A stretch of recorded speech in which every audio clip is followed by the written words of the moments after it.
खुलुमबाय गोजोन फुंबिलिनि बयनिसिमबो गाहाम हामलायनायजों लोगोसे नोंथांमोनखौ आंनि SBBodo News चेनेलाव बयखौबो बरायबावनाय थाबाय आं सिबिरानि ब्रह्म नोंथांमोननि थाखाय आं फिन गोदान खौरां लानानै फैबावबाय आसा खालामो खौरांखौ नोंथांमोना जोबजासिम नायलांगोन मेट्रिक आनजादनि फिथाइ फोसावनाय सानखालि नांगौ बायदि फिथाइ मोननो हायैखौ लानानै गाव गावनि जिउखौ फोजोबनानै लानाय जाथाया गोदान नङा फिन मैयानि सानावबो माखासे फरायसाफोरा गाव गावनि जिउखौ फोजोबनानै लादों मेट्रिक आनजादनि फिथाइ फोसावखांनायनि उनावनो माखासे फरायसाया गाव गावनि फिथाइ मोननो हानायजों गोजोननाय मोनैनि थाखाय गावनि जिउखौ फोजोबनानै लादों बेनि मादाव काछार जिल्लानि खाथिगड़ा पुलिस थानानि सिङाव थानाय गनेरग्राम ओनसोलनि सिङाव आजमा बेगम मुंनि फरायसाया गावनि जिउखौ फोजोबनानै लादों बिथाङा काछारनि सान्तिपुर बेगम आबिदा गार्ल्स स्कुलनि फरायसामोन फोरमायथिनाय बायदिब्ला मेट्रिकनि रिजाल्ट फोसावनायनि माखासे समनि उनावनो आजमा बेगमा वाराक दैमायाव बाज्रुमहैदों बे जाथायखौ नुनाय सुबुङा उनाव आजमा बेगमनि न'आव फैनानै खोन्थाफैदों उनाव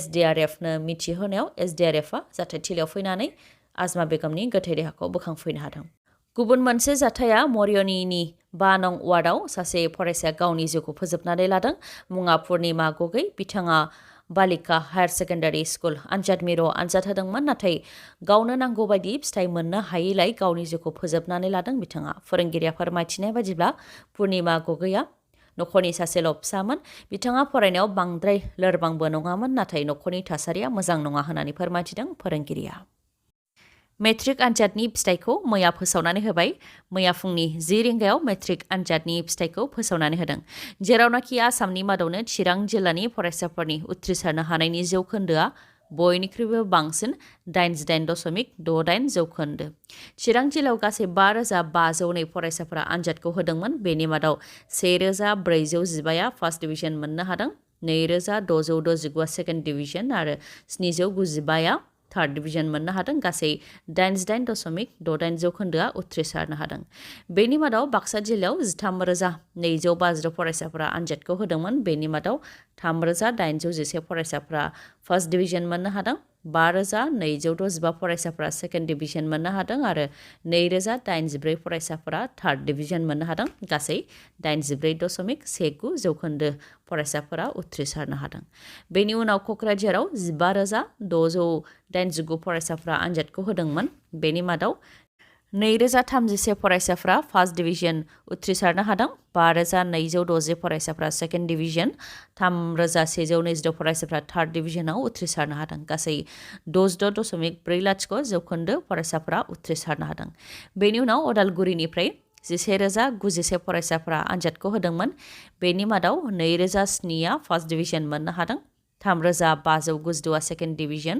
1,642आ थार्ड डिभिजन मोननो हादों गासै 65.37 जौखोन्दो फरायसाफ्रा उथ्रिसारनो हादों बिश्वनाथनिफ्राय 10,508 फरायसाफ्रा आनजादखौ होदोंमोन बेनि मादाव 63.46 जौखोन्दो फरायसाफ्रा उथ्रिसारनो हादों सनितपुराव 13,863 फरायसाफ्रा आनजादखौ होदोंमोन बेनि मादाव 67.76 जौखोन्दोफ्रा उथ्रिसारनो हादों मेट्रिक आनजादाव बिटिआरनिफ्राय जिबायदि रिजाल्ट खालामदों बेखौ लानानै गोजोननाय फोरमायथिदों प्रमद बर' बिथाङाबो आरो चिरां जिल्लाया उथ्रिसारनायनि जौखोन्दोनि बेलायाव जौसिनाव थांनायखौ जोंनि थाखाय गोजोनथाव खौरां होननानै बुंथिदों बिथाङा लोगोसे प्रमद बर'आ बुंथिदों दि थांनाय 2 बोसोराव जों जोबोद खामानि मावदों जोंनि सोलोंथाइ बिफाननि अफिसारफोरा सान हर खामानि मावदों फोरोंगिरिफोरजों जेब्लाबो सोमोन्दो लाखिनानै खामानिफोरखौ मावदों बेनि अनगायैबो जों रिभिउ खालामदों फोरोंगिरिफोरखौ ट्रेनिं होदों एक्सेन्ज प्रग्राम लादों आरो गोबां खामानि मावगासिनो दंमोन थांनाय बोसोराव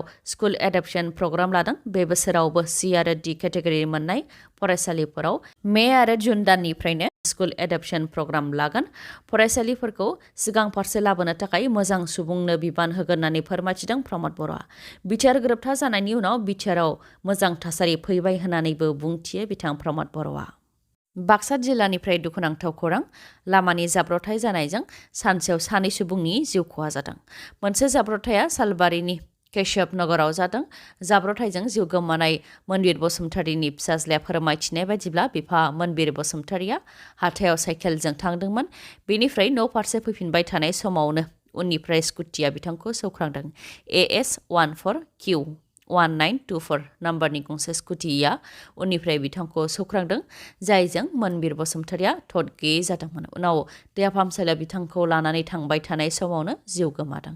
गुबुन मोनसे जाथायावबो फरायसालियाव थांबाय थानाय समावनो डाम्पारनि सौख्रांनायजों सासे फरायसुलिनि जिउ खहा जादों। बाक्सानि खैराबारियाव जादों बे जाब्रथाया।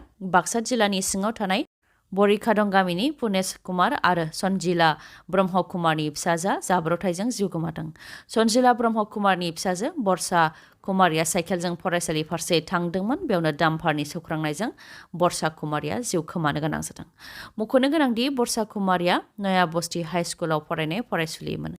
जाब्रथाय जानायनि थाखाय जिउ गोमानाय जाथाय जानायनि उनावनो खैराबारियाव दुंहाव थासारि जादों। खुद्रिनाय रायजो राजाफ्रा डाम्पार गारिखौ अर सावनानै होदों। रायजो राजाफ्रा फोरमायथिनाय बायदिब्ला अन्थाइ लाबोनाय डाम्पार गारियाव नाम्बार प्लेटबो गैयामोन, लाइसेन्सबो गैया आरो जेबो लेखा बिलाइफोरबो गैया। नाथाय बोरै बेबायदि गारिखौ सालायनो मोन्दों बेखौ हाग्रा बिफाना नुवाखै नामा होननानै सोंथि खालामदों। ना कमिसन लादों होननानैबो सोंथि खालामनायजों लोगोसे गोजौ थाखोनि सुबुंफोरा बेयाव सोमोन्दो दं नामा होननानै खुद्रिदों रायजो राजाफ्रा। लोगोसे फोरमायथिबावदों दि डाम्पार गारिफ्रा लामाखौ एंगारनानै होनो नागिरा, जायनि थाखाय बे जाब्रथाया जानो मोन्दों। मेट्रिक आनजादनि उनाव हायर सेकेन्डारि आनजादनि फिथाइखौ माब्ला फोसावगोन? बेयो गासै फरायसाफोरनि गोसोनि मोनसे सोंथि। बेनि सायाव आसामनि सोलोंथाइ बिफाननि मन्थ्रि डक्टर रनज पेगुआ मा फोरमायथिदों फैजों मिथिनानै लानि। बिथाङा फोरमायथिदों दि गुबुन बोसोराव मेट्रिक रिजाल्ट फोसावनायनि अखानायैनो हायर सेकेन्डारिनि फिथाइखौ फोसावनानै होनाय जायोमोन। नाथाय देग्लाय बेबायदि जानाय नङा। हायर सेकेन्डारि आनजादनि फिथाइखौ फोसावनाया एसे उन जागोन। मानोना सिगांनि बोसोरनि रुजुनायाव देग्लाय हायर सेकेन्डारि आनजाद होगिरिफोरा 1,30,000 गोबां होननानै फोरमायथिदों बिथाङा। बेनि अनगायैबो हरखाबै मेट्रिक आनजाद फिथाइ फोसावनायनि सायावबो डक्टर रनज पेगु बिथाङा बुंथिदों दि आनजादनि फिथाइ फोसावनायनि अक्ट'खौ सिगां फारसे लाबोनो थाखाय नाजागासिनो दंखायोमोन। बेनिखायनो बे खेबाव थाब फोसावनाय जादों। बेनि अनगायैबो देग्लायनि मेट्रिक आनजादनि फिथाइखौ लानानै गोजोननाय फोरमायथिदों बिथाङा आरो गुबुन बोसोरनि रुजुनायाव देग्लायनि फरायसाफोरनि उथ्रिसारनो हानाय, फार्स्ट डिभिजन मोननो हानाय आरो सेकेन्ड डिभिजन मोननो हानाया सोरखारि आरो प्रभिन्सियेलाइज फरायसालिफोराव आवगायदों होननानैबो बुंथि बिथाङा। लोगोसे मोजां फिथाइ लाखिनो हानायनि थाखाय फोरोंगिरिफोरजों लोगोसे फरायसाफोरनि बिमा बिफाफोरनिसिमबो साबायखर बावहरो। मानोना फोरोंगिरि आरो फरायसानि बिमा बिफाफोरनि नाजानायावनो बेबायदि फिथाइ मोननो हादों होननानै बुंथियो। लोगोसे फोरोंगिरिफ्रा बेनिख्रुइबो बांसिन जाहाथे खस्थ' खालामबावो बेनि थाखायबो खावलायहरो सोलोंथाइ बिफाननि मन्थ्रि डक्टर रनज पेगु बिथाङा। उदालगुरि जिल्लानि भेरगाव आरो सनितपुर जिल्लानि ढेकियाजुलियाव राभा फरायसा आफादनि दैदेननायाव गोख्रों धर्ना होनाय हाबाफारि लादों। साब इन्सपेक्टर जुनमुनि थैनाय केसनि सायाव थार बिजिरनाय नांगौनि दाबिजोंनो राभा फरायसा आफादनि दैदेननायाव दुलाराय बर' फरायसा आफाद, आदिबासि फरायसा आफाद, आक्रासु आरो गासै माहारियारि आफादफोरा सोमावसारनाय हाबाफारि लादों।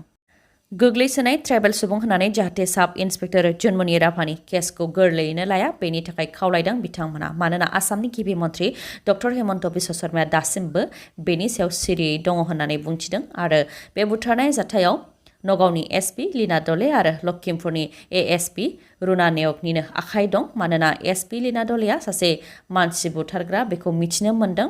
गावनि फिसायखौनो गावनि सार्भिस रिभल्भारजोंनो गावथारनानै सुइसाइड जानायनि महर होनो नाजादोंमोन होननानै फोरमायथिदों बिथांमोनहा।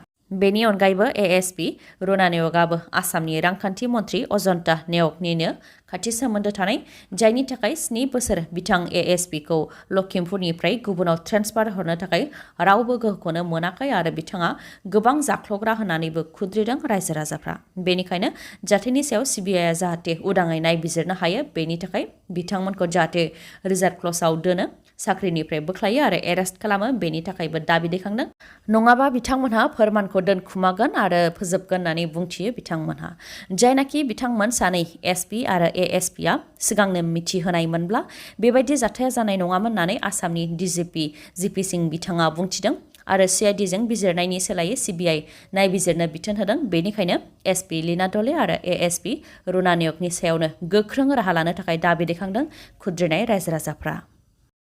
जनाय महकुमा खुंगिरिनि मावखुलि फारसे 600नि गोबां मोसौ मैसो फिसिग्रा सुबुंफोरा रोजा रोजा मोसौ मैसो लानानै ओंखारदों। माजियालि मुनमुनि सरनिया फोथारखौ हा आवग्रिनाय सुबुंफोरनिफ्राय हाखौ होफिननो हायाब्ला जनाय महकुमा खुंगिरिनि मावखुलिनि मोखाङावनो रोजा रोजा मोसौ मैसोखौ दोननो थाखाय फोरमायथिदों।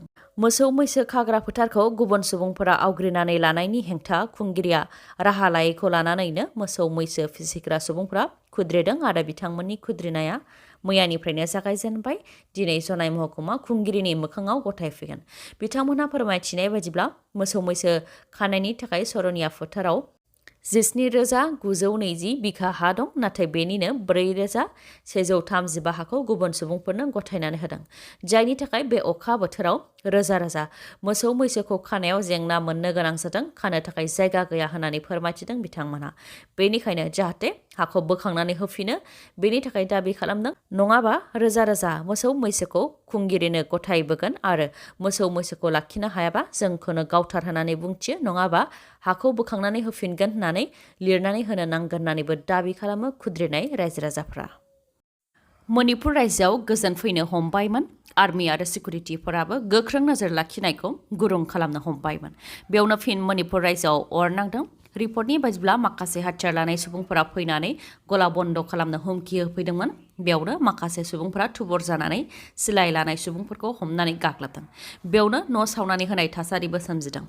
बे जाथायाव मेथै हारिनि 4 सुबुंफोरखौबो जोखोम जानायनि रिपर्टआव मोननाय जादों। बे जाथाया सानजा इम्फाल जिल्लायाव जादों। मणिपुर रायजोआव आर्मि आरो सिकिउरिटि हान्जाया गोख्रों नोजोर लाखिनायखौ बोखारनायनि माखासे सान उनावनो मणिपुर रायजोआव बेबायदि थासारि जाफिननायनि थाखाय मणिपुर रायजोआव दा आर्मि आरो सिकिउरिटि हान्जाया गोख्रों जाफिनबाय आरो इन्टारनेट बन्दबो खालामफिननाय जाबाय। दिनैनि खौराङा एसेनोसै। खौरांखौ जोबजासिम नायनायनि थाखाय गोजोन्थों। नोंथाङा आंनि चेनेलाव गोदानबा सानफ्रामबो फुंनि समाव खौरां मोननो थाखाय चेनेलखौ साबस्क्राइब खालाम आरो बेल आइकनखौबो क्लिक खालाम। लोगोसे खौरांखौ मोजां मोनदोंबा लाइक, कमेन्ट आरो शेयार खालामनो दाबाव। गोजोन्थों।